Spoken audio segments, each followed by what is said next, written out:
materinya. Nah, tadi kita sudah sampai di soal nomor 5 yang bagian B. Nah, yang bagian B ini kita mau cari entropinya dulu nih, perubahan entropi dari es ke menjadi air gitu ya.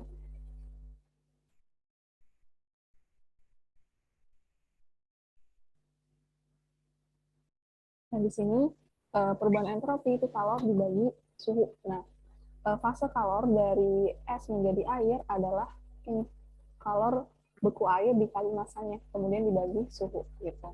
Nah, kalor beku air berapa? 333 kali 10 pangkat 3 Joule per kilogram. Kemudian massa dari es batunya 12 kali 10 pangkat minus 3 kilogram. Dibagi suhunya 273,15 Kelvin. Gitu.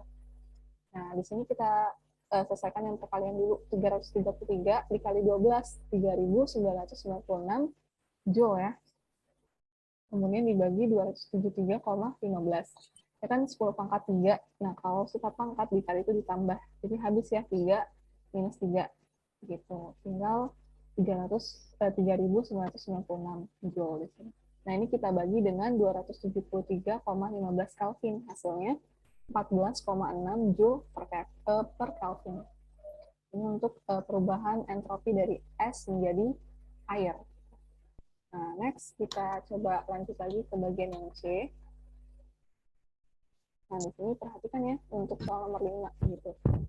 Persamaan yang digunakan. Nah, untuk yang C, ini kasusnya perubahan entropi air yang awalnya adalah es batu saat menuju suhu kesetimbangan gitu. Kayak gitu ya, ini kasusnya beda lagi. Nah, tapi yang dicari sama perubahan entropinya. Entropi air yang awalnya es batu, ini, jadi delta S sama dengan integral dari ada batasnya, suhu awal sampai suhu akhirnya. Oke, kemudian entropi kan kalor dibagi suhu gitu. Nah, yang fasenya dari es batu kemudian menuju ke kesetimbangan, berarti kalornya apa? Massa dikali kalor jenis dikali T-nya gitu. Kan kita tahu ya, kalor itu kan massa dikali C dikali delta T gitu. Nah, di sini T-nya DT ya, DT per kemudian T gitu. Nah, kemudian di sini kita mau integralkan karena dia terhadap DT ya, berarti hanya si sepertinya ini gitu. MC-nya itu konstanta, jadi bisa kita taruh depan gitu untuk memudahkan kita menghitung integralnya. Jadi di sini MC integral dari TI sampai TS dikali seperti DT gitu. Nah, integral seperti DT apa? Itu len T ya, len T. Itu len T, batasnya dari TI sampai TS gitu. Berarti di sini MC dikali len T-nya kita masukkan TF itu kemudian dikurang len dari TI-nya gitu. Oke. Kemudian jangan bingung ya jadi sini kalau integral seperti berarti len T, integral seper X berarti len X, integral dari seper Y berarti len Y gitu. Oke, saya rasa ini udah dibahas integral sederhana di kalkulus gitu ya di matdasnya. Ini kita aplikasikan di fisikanya sekarang. Nah, kemudian kita masukkan nilainya. Massa dari es batunya 12 kali 10 pangkat minus 3 kg. Kemudian kalor jenis dari air 4.190 Joule per kilogram Kelvin. Kemudian len TF-nya berapa nih? TF-nya ini 339,67 Kelvin. Gitu ya. Ini yang diketahui dari soal kalau nggak salah.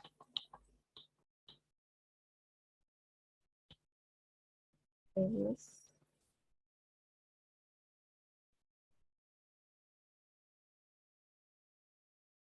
Oh enggak, dari sini ya, dari bagian A. 339,5.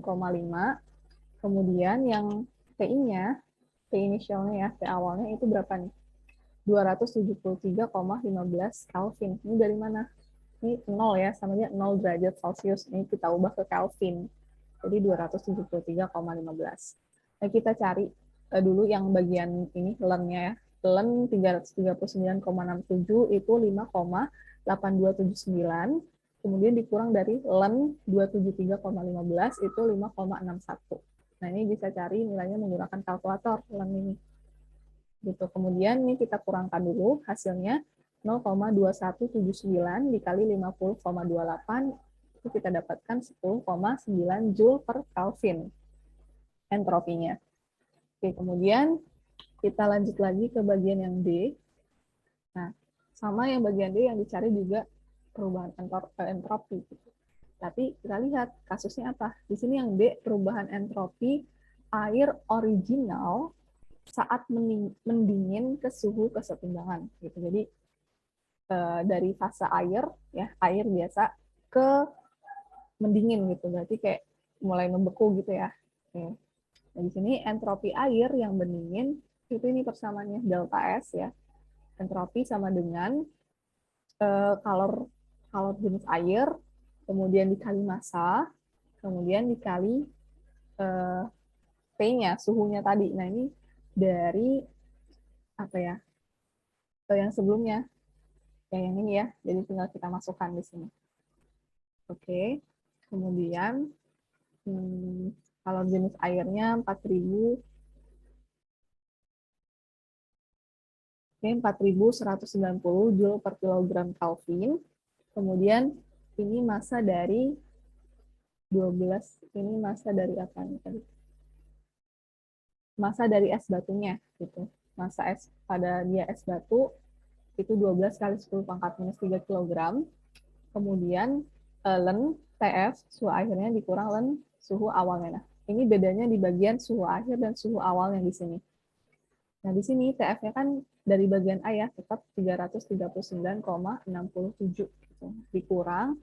Nah, suhu awalnya yang di sini untuk kasus yang bagian D itu yang 80 derajat Celcius gitu. Enak ya kalau kita lihat di sini kan. Nah, suhunya yang 80 derajat Celcius ini nih. Ketika es batu itu dimasukkan sebuah termos dengan suhu 80 derajat Celcius gitu. Kalau bagian yang C tadi T awalnya itu yang 0 derajat Celcius. Jadi ini kita ubah ke Kelvin jadi 273,15 Kelvin. Kemudian kalau yang bagian D, kasus yang D, dari air kemudian mendingin ya, suhu awalnya ini yang 80 derajat Celcius. Nah, ini kita ubah ke Kelvin jadi 353,15 Kelvin ya, ini dalam satuan Kelvin. Oke, kemudian kita cari nilai Len-nya. Len dari 339,67 itu 5,828.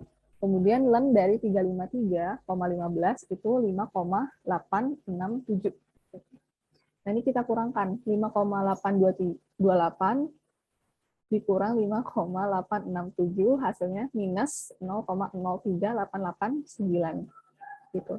Nah, kemudian kita kalikan dengan 50,28 hasilnya minus 1,955 Joule per Kelvin gitu ya. Jadi jangan bingung di soal nomor 5 yang ditanya perubahan entropinya. Kalau di soal nomor 2 tadi kan yang ditanya kalornya dari masing-masing fase gitu. Nah, kalau di soal nomor 5 ini perubahan entropinya dari setiap fase gitu.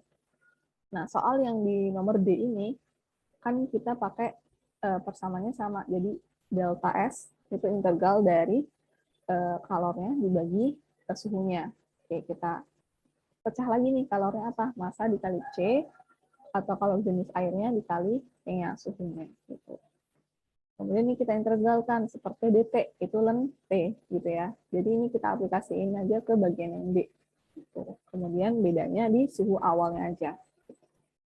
Oke, kemudian kalau sudah kita lanjut ke bagian yang E, yang itu apa? Perubahan entropi bersih sistem es batu ditambah air saat mencapai suhu kesetimbangan. Jadi entropi bersih sistemnya adalah penjumlahannya.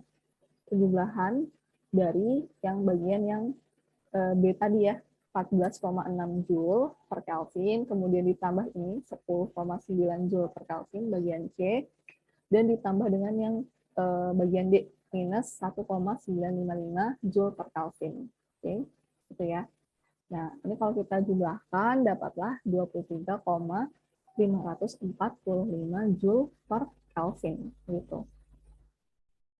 Oke, ini untuk soal nomor 5. Silahkan kalau ada yang ingin ditanyakan. Untuk soal nomor 5 dari bagian yang A, B, C, D, dan E. Gitu. Kak, maaf mau tanya. Iya. Untuk yang bagian C itu kan ada ln TF. Nah, Hmm. TF-nya kan kakak bilang kalau itu tuh ngambil dari yang A kan. Nah, Hmm. kalau yang A itu kan 339,5 Kak, bukan 339,67. Mana? Oh iya ya. Oh iya benar-benar benar. Oh, ini kalau saya yang bagian 5 ini 66,52-nya ditambah 273 aja. Nah, kalau yang di sini ada yang ngitung dari konversi Celsius ke Kelvin tuh 273,15 gitu.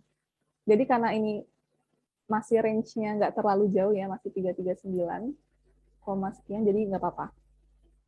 Nggak terlalu jauh gitu nilainya. Oke. Tuh.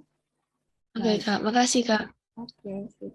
Yang lain gimana? Kalau ada yang ditanyakan lagi, mungkin hati-hatinya di bagian yang A ini ya, karena cukup banyak gitu komponennya, kemudian perlu ketelitian dalam menghitungnya gitu.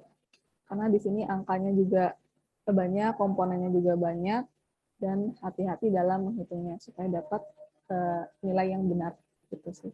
Jadi langkah awalnya kita cari TF-nya dulu menggunakan persamaan nanti. Gitu. Oke, bisa untuk soal nomor 5 secara keseluruhan.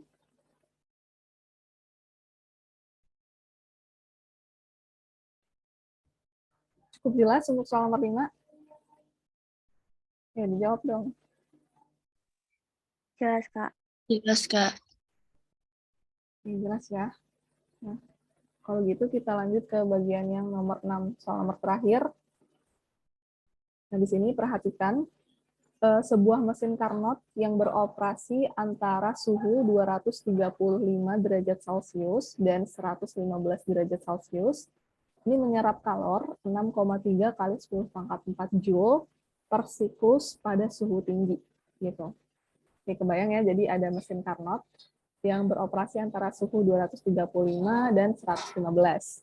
Kemudian si mesinnya ini menyerap kalor 6,3 kali 10 pangkat 4 per siklus pada suhu tinggi. Yang ditanyakan yang A, berapa sih efisiensi mesin tersebut? Yang B, berapa usaha per siklus yang mampu dilakukan oleh mesin tersebut? Gitu. Nah, di sini kita coba tuliskan diketahui dari soalnya. Suhu tinggi atau kita sepakati sebagai pH ya, ini height berarti ya. pH suhu tinggi atau T high sama dengan 235 derajat Celcius. Kemudian ada suhu rendahnya, T low. Ya, TL ini low sama dengan 115 derajat Celcius. Nah, di sini kita konversi ke dalam Kelvin. Satuannya 235 ditambah 273 hasilnya 508 Kelvin dan 115 ditambah 273 hasilnya 388 Kelvin. Nah, kemudian ada juga nih diketahui kalornya. Kalor itu Q besar ya, sama dengan 6,3 kali 10 pangkat 4 Joule. Yang ditanyakan apa? Yang A, efisiensi mesin. Ini kita sebutkan ini. Ya, apa ya? Sebutannya, apa sih sebutannya? Bukan. Pokoknya adalah nama sebutannya. Saya lupa. Kemudian yang B itu usaha. Usaha simbolnya W besar ya. Gitu. Oke, coba kita bahas satu persatu dimulai dari yang A dulu. Ini saya rasa mudah banget ya soal nomor 6. Oke, jadi jangan sampai salah nih. Kita harus tahu nih persamaan yang digunakan gitu. Nah, yang akan efisiensi mesin Carnot. Soal kayak gini itu paling favorit sering muncul gitu ya di fisika gitu.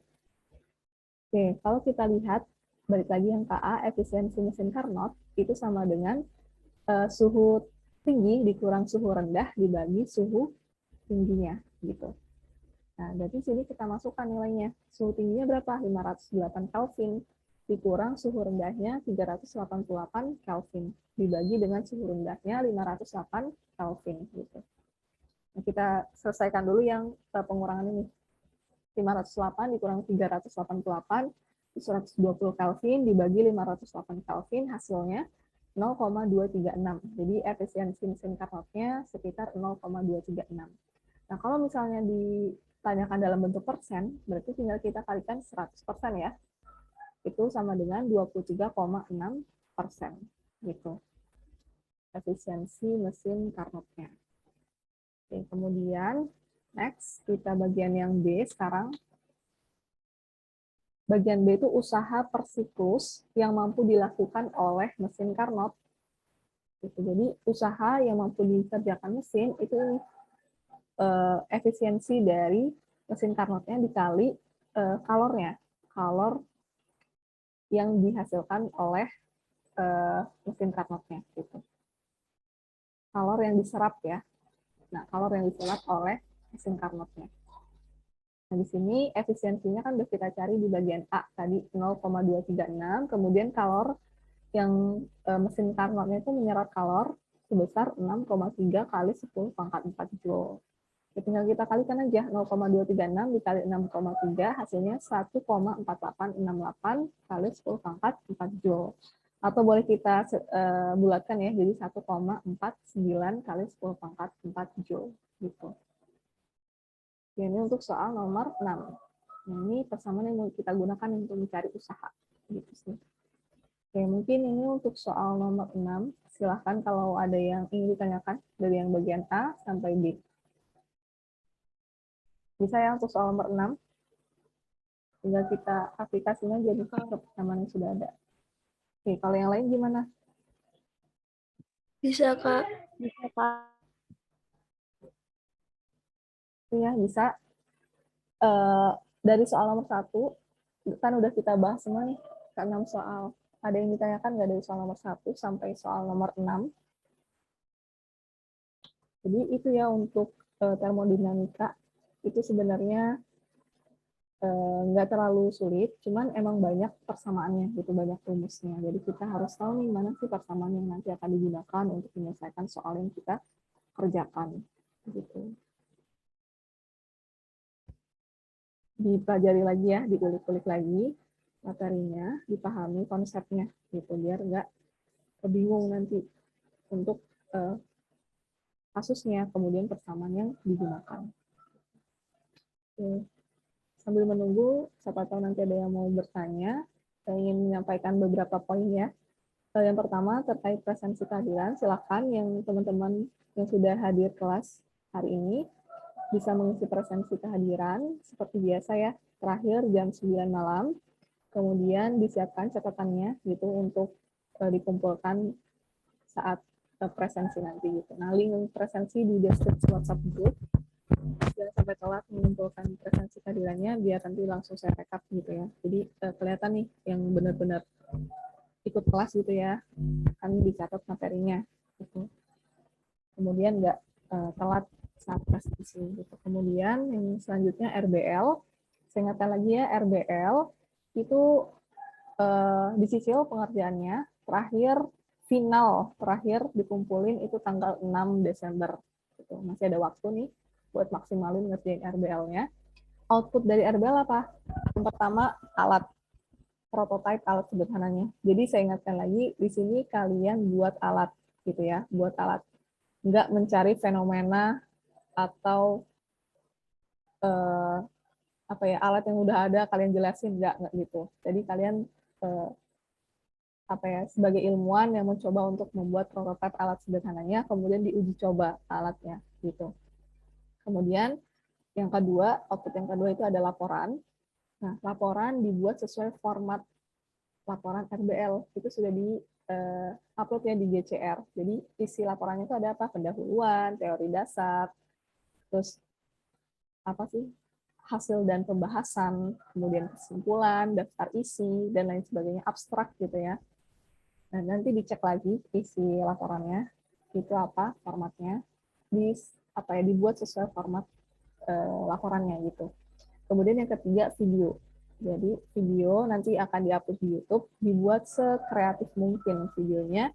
Isinya bisa apa? Isinya itu bisa nanti bisa kalian kenalin deh di kelompok kalian ada siapa aja. Kemudian apa namanya?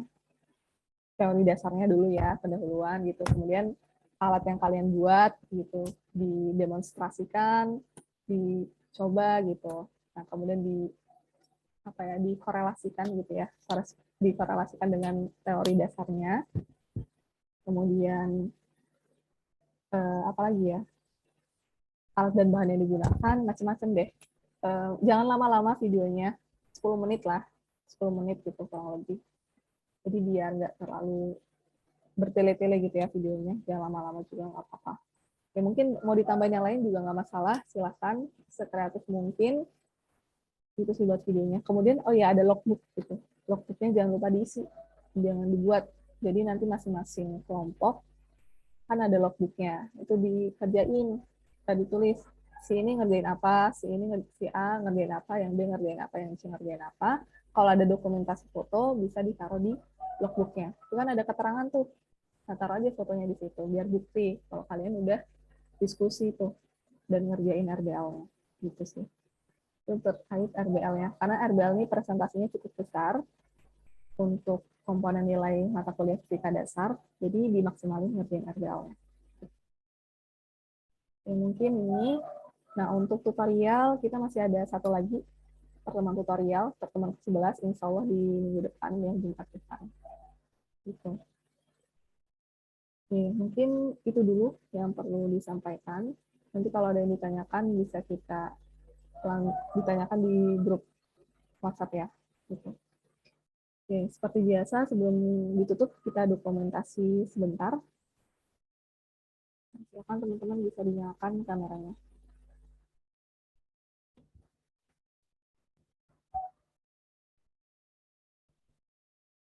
Oke, kita dokumentasi dulu. Buat yang lain bisa dinyalakan kameranya.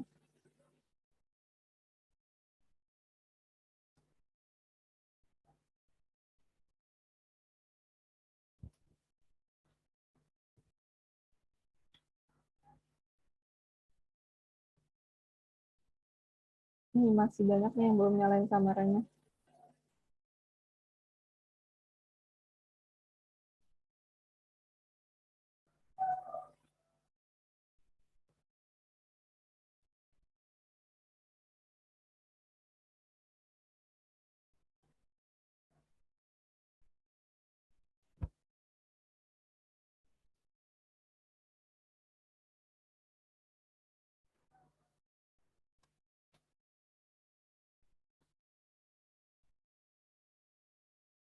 Tunggu sebentar ya.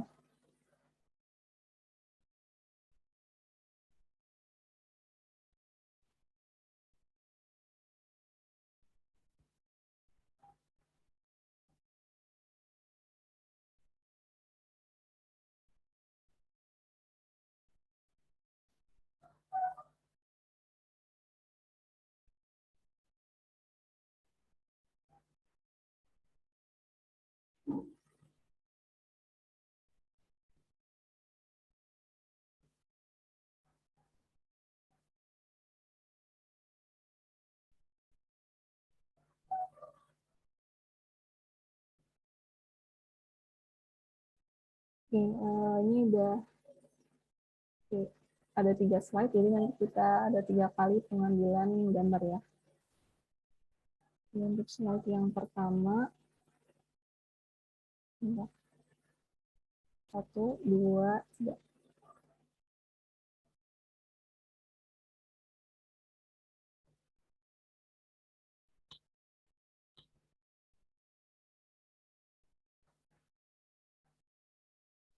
Next, lanjut ke slide yang kedua.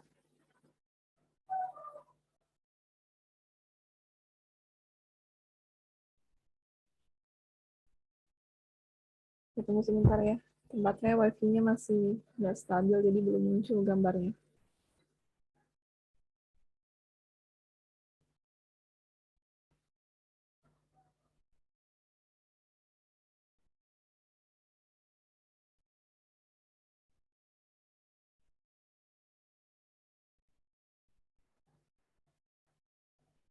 Ya, baik, slide yang kedua.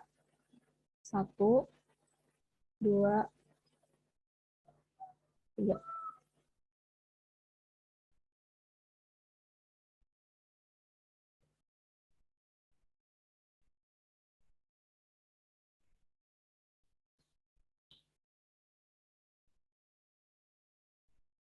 Oke, slide yang terakhir. Slide yang ketiga ya.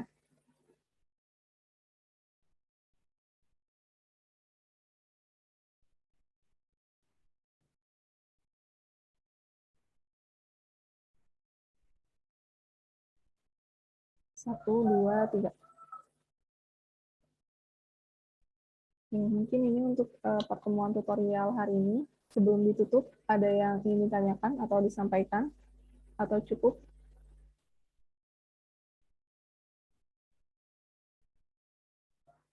Gimana? Ada yang ditanyakan dulu? Cukup ya?